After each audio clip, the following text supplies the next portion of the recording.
Saya yakin rileks wali di Bang Pak Rektor. Saya yakin itu. Karena wali itu lebih dekat Allah. Sehingga orang dulu itu saya ulang lagi ya. Ada satu kearifan namanya hidup itu apa? Hidup itu adalah cari sebanyak mungkin supaya hidup itu tidak tergantung pada banyak hal. Jika misalnya cara berpikir orang-orang modern itu sebenarnya banyak orang-orang ilmuwan yang nggak ngagumi Amerika. Bukan karena angkuh enggak. Untuk mempertahankan kebesaran negara sebesar itu, kebutuhan listriknya besar, kebutuhan tentaranya besar, kebutuhan apa? Sementara negara kayak Venezuela atau Swiss kebutuhannya ada banyak. Pertanyaannya, yang tergantung dengan banyak hal sama yang tidak tergantung banyak hal, itu pinter mana? Kalau dibalik pertanyaannya gitu, negara-negara maju itu tidak keren kalau dibalik pertanyaannya. Orang yang untuk mempertahankan eksistensinya banyak, butuh banyak hal, dengan yang tidak butuh banyak hal, itu pinter mana? Orang yang bahagianya nunggu jadi dokter, nunggu jadi kiai besar, kiai viral, dengan orang yang bahagia cukup dengan ngopi, itu pinter mana? Tapi kalau dibalik pertanyaannya, orang yang tahunya nikmat hanya kopi, dengan nikmat yang banyak, pinter mana? Makanya Mbah Mun tuh kalau guyon itu lucu. Aku iku saake ambek wong desa sing mlebu swarga. Saya dulu gak mlebu swarga kok disakeni. Akhirnya beliau memberi penjelasan.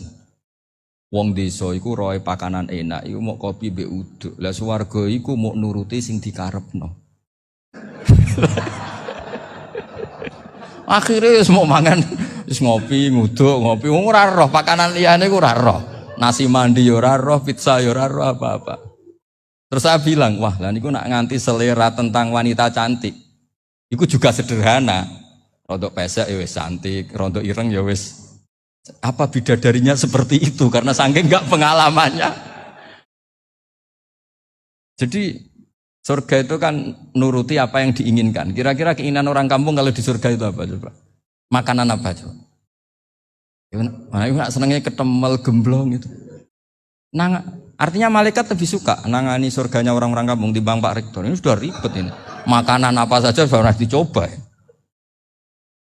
Terus kalau di mall tahu orang macam-macam, seleranya macam-macam pasti itu. Enak mana kalau sampai jadi malaikat pelayan surga? Suka ngelayani orang kampung apa yang orang kota? Orang kampung kan? Jadi ya itu guyon tapi itu menjadi pikiran kita bahwa orang yang banyak kebutuhan itu sebetulnya banyak kebodohannya karena menggantungkan kebahagiaannya dengan banyak hal. Makanya Imam Syafi'i ngendikan istighna itu apa? Al-istighna anisya'i. Yang dikatakan kecukupan adalah berusaha sebanyak mungkin banyak hal tidak kamu butuhkan. Bukan memenuhi semua kebutuhan kamu karena nafsu kamu ini tidak ada batasnya gitu. Kalau kamu penuhin nggak akan selesai. Itu ada perempuan yang kurang cantik itu minta doa saya, Gus doain suami saya kaya, terus tak guyonin, terus gak minta. Kalau suami kamu kaya, yang pertama dirubah itu apa? Rumah Gus, supaya rumah saya bagus. Kedua apa? Mobil, supaya mobil saya bagus. Nanti yang dievaluasi itu kamu. Mobil bagus, Alphard, rumah mewah, istrinya kamu, pasti itu dievaluasi. Langsung enggak usah sudah gini aja kan. Jadi pertama yang dievaluasi itu kaya itu coba kalau suami kaya itu yang dievaluasi pertama rumah ya, rumah ganti. Setelah itu apa? Mobil. Kira-kira berikutnya akhirnya sudah nggak jadi. Nabi Ibrahim itu pernah minta umur panjang, keren umur panjang. Sama Allah nggak dijawab. Datang orang tua gitu mertamu ke Nabi Ibrahim. Terus disuguhi dikasih kurma. Apa itu? Kok kurma apa? Anggur yang sudah matang sekali. Sudah dimakan. Setelah dimakan meler keluar lagi. Dimakan lagi meler lagi. Terus Nabi Ibrahim masuk lagi ke kamar. Ya Allah doanya tak cancel. Nanti kalau saya tua kayak itu. Jadi Allah itu gak jawab langsung tapi ngirimkan itu. Akhirnya ya Allah gak jadi. Nanti takut itu. Saya pernah ngalami jadi kiai tadi ada ibu-ibu ya gak pati cantik lah. Suaminya tuh miskin sekali. Minta doa saya supaya kaya. Bareng tak kasih pertimbangan itu udah gak usah gak jadi. Jadi itu kearifan. Tapi kearifan ini harus kita tanamkan. Saya gak bisa membayangkan Indonesia yang besar ini andai kan gak ada qanaah. nerimo ing pantum. Coba sekarang ada Covid. Andai kan Indonesia tuh kayak Prancis. Beberapa kali punya tamu orang yang hidup lama di Prancis, bahkan dapat istri orang Prancis. Itu dulu gak begitu mencintai Indonesia. Tapi setelah di Prancis 2 tahun, wah Indonesia hebat. Di Prancis itu kata dia kalau cerita, semua kebutuhan masyarakat itu dibebankan ke negara. Apa saja minta negara, apa saja nyoal negara. Sementara Indonesia, coba kalau Indonesia mengalami seperti ini kok tidak ada konaan rimo ing pantum, bisa kios Indonesia. Orang miskin nyalahkan negara, kelaparan nyalahkan negara, apa saja. Ini barokahnya dididik kiai, jogeman nyalahno wong liya. Urip pun romo ing pantum, diame. Sampai gak ngerti kalau Covid. Banyak tuh orang-orang kampung itu, orang lugu-lugu itu. Mbah niki saking Covid, salam ning Covid muga-muga umure panjang. Dikira Covid itu nama orang yang ahli sosial itu. Mbah niki dana saking Covid. Matur nuwun sampekno salamku muga-muga umur panjang. Bingung kan yang nganterin ini. Ini gimana yang mau menjelaskan? Memang enggak paham. Ribet kan. Tapi saya pastikan bahwa dengan keadaan seperti ini kita bahagia, kita stabil, itu jelas barokahnya kalimat tadi, moto tadi atau pegangan hidup tadi. Makanya disebut al-ibarat qutun li'ailatil mustami'in, bahwa redaksi atau kata-kata atau pegangan atau filosofi hidup, apalah namanya itu adalah penyemangat. Penyemangat. Karena kata-kata ini memang luar biasa. Ketika sahabat perang demi kebenaran, zaman itu ya pasti benar karena yang dibela Nabi. Dulu itu kan enak zaman Nabi, yang dibela mesti benarnya, musuhnya mesti salahnya. Jika dulu itu memang harus tegas. Kalau sekarang mau tegas gimana? Yang kamu bela tidak mesti benar, musuhnya tidak mesti salah. Ribet kan kalau misalnya saya tukaran sama Pak Rektor, kamu mau bela mana kan bingung. Saya tidak mesti benar, saya tidak Nabi. Pak Rektor apalagi nggak mesti benar lagi kan? Ribet kan? Jadi kalau kita mau perang sekarang itu mau pede gimana? Enggak. Makanya banyak ulama sekarang tuh mau tegas tuh nggak berani karena ya banyak hal yang abu-abu lah wilayahnya. Misalnya pilihan presiden atau pilihan bupati, pilihan menteri. Kamu mati-matian bela itu, yang kamu bela tidak mesti benar, musuh kamu tidak mesti salah. Misalnya pilihan bupati, wah ini kabupaten ini baik kalau bupatinya ini, yang satu bilang ini, terus tim suksesnya kamu tanya, kamu yakin? Ya tidak juga. Lah kenapa semangat? Kan saya botohnya paling alasannya ya itu aja, bukan yang lain.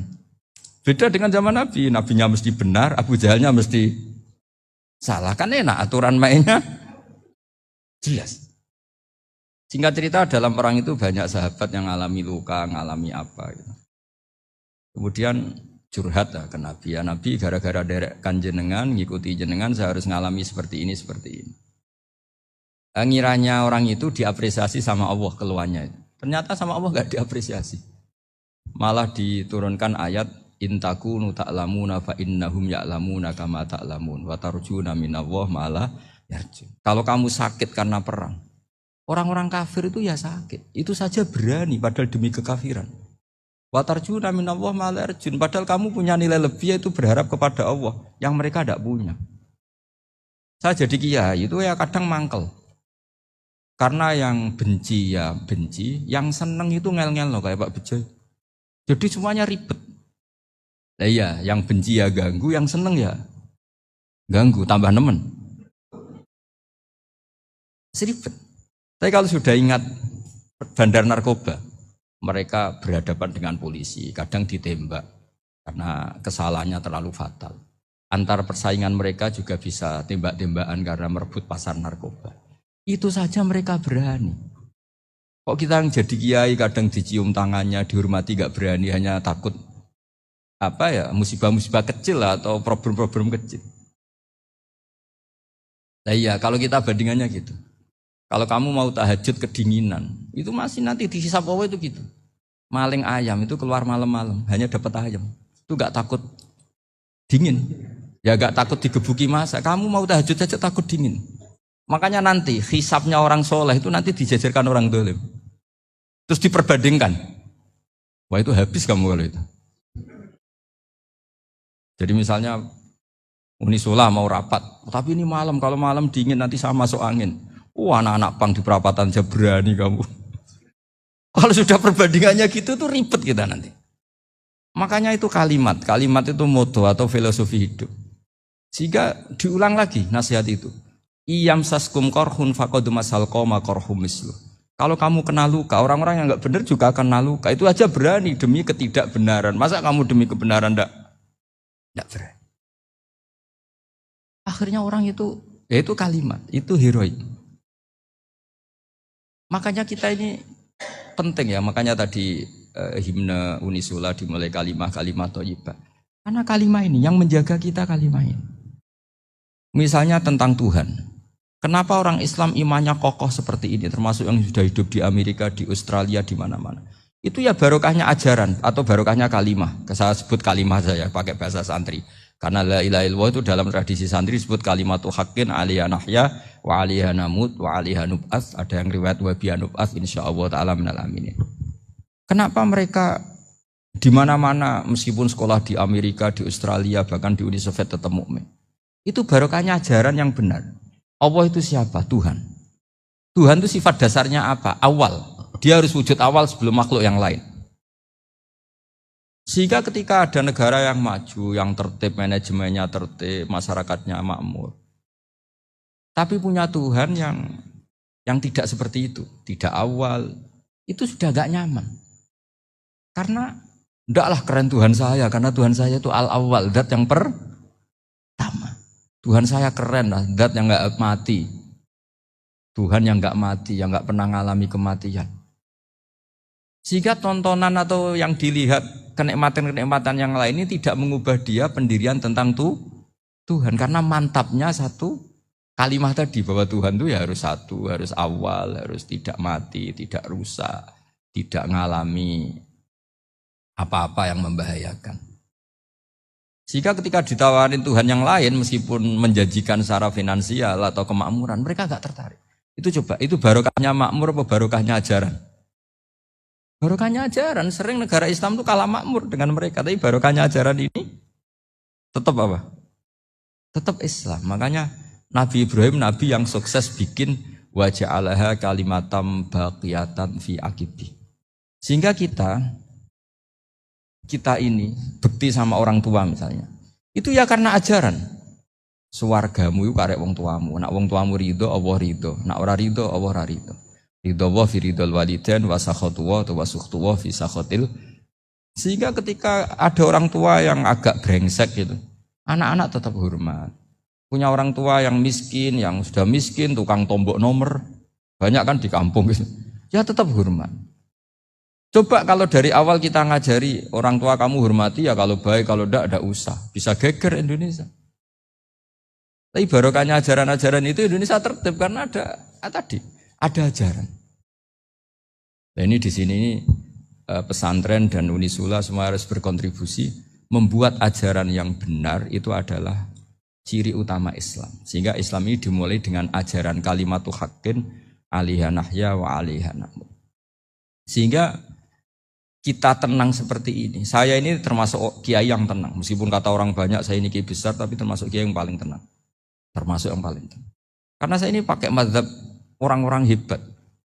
Saya berkali-kali cerita, orang kayak Imam Syafi'i itu orang yang luar biasa. Saya berkali-kali cerita, orang yang tadi nyium tangan kamu ya Imam Syafi'i, di belakang tuh ngerasani kamu, menghujat kamu. Jawabannya enak saja.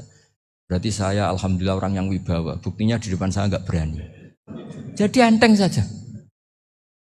Diceritain sebagian kampung, sebagian separuh dari warga kamu itu nggak suka kamu.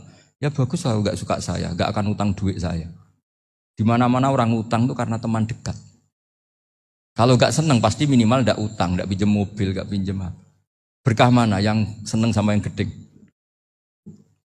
Jadi dianggap enteng saja. Semua yang dialamin dianggap enteng saja. Misalnya punya istri pemarah, ya baguslah marahin suami. Kalau marahin tonggo malah ribet. Jadi kamu harus terima kasih kalau dimarahin istri. Baguslah marahin saya mah, kalau marahin tonggo ribet. Jadi enteng saja.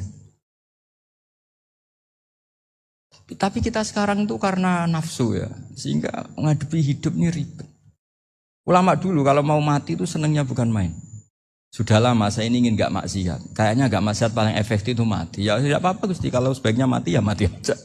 Enteng saja. Jadi melihat kematian itu akhir dari segala keburukan atau potensi keburukan. Apapun baik kita sekarang, suatu saat mungkin kita gak baik. Yang bisa menghentikan ketidakbaikan atau potensi ketidakbaikan itu apa coba? Mati kan? Berarti mati itu mengerikan apa menyenangkan? Mesti kamu tidak berani menjawab.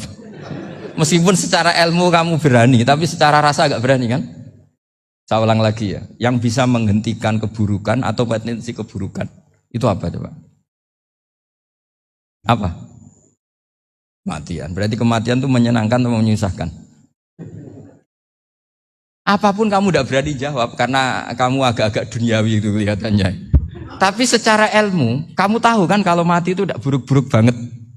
Karena apa? Itu akhir dari segala keburukan. Sehingga Nabi ngajarkan kalimat itu begitu luar biasa. Allahumma ahyini maka natil hayatu khairan li wa tawaffani maka natil wafatu khairan li. Nabi melihat dunia itu begitu indah. Ya Allah, kalau saya ini hidup, anggap saja hidup ini ziyadatan li fi kulli khairin, menjadi modal saya menambah segala kebaikan. Jika suatu saat saya mati, anggap mawon rohatan li min kulli syarrin, itu akhir dari segala keburukan saya. Subhanallah wa bihamdihi adada khalqihi wa ridha nafsihi wa zinata arsyihi wa kalimatihi. Subhanallah wa bihamdihi adada khalqihi wa ridha nafsihi